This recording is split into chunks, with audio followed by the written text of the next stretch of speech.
নামাজের সেজদায় ঝিমানি আসলে কি ওযু ভেঙে যাবে? নামাজের সেজদায় হালকা ঘুম আসলে, পরে হুঁশ আসলে নামাজ চালিয়ে যাবে, নাকি পুনরায় ওযু করে নামাজ পড়তে হবে?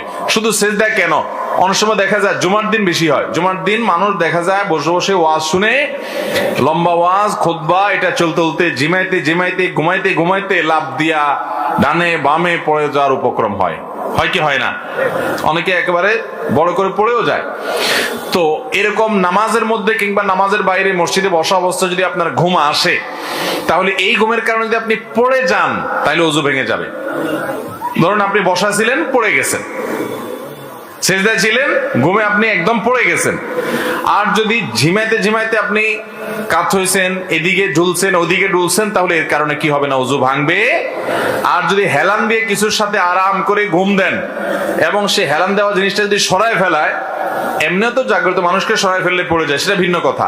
জাগ্রত মানুষ তো কিছুটা টের পেয়ে যায়, কিন্তু ঘুম এত গভীর হয়েছে যেটা সরালে আপনি পড়ে যাবে, তাহলে সেক্ষেত্রে ওযু ভঙ্গ হয়ে যাবে এবং যার কারণে নামাজ আপনার পড়তে হবে পুনরায় ওযু করে।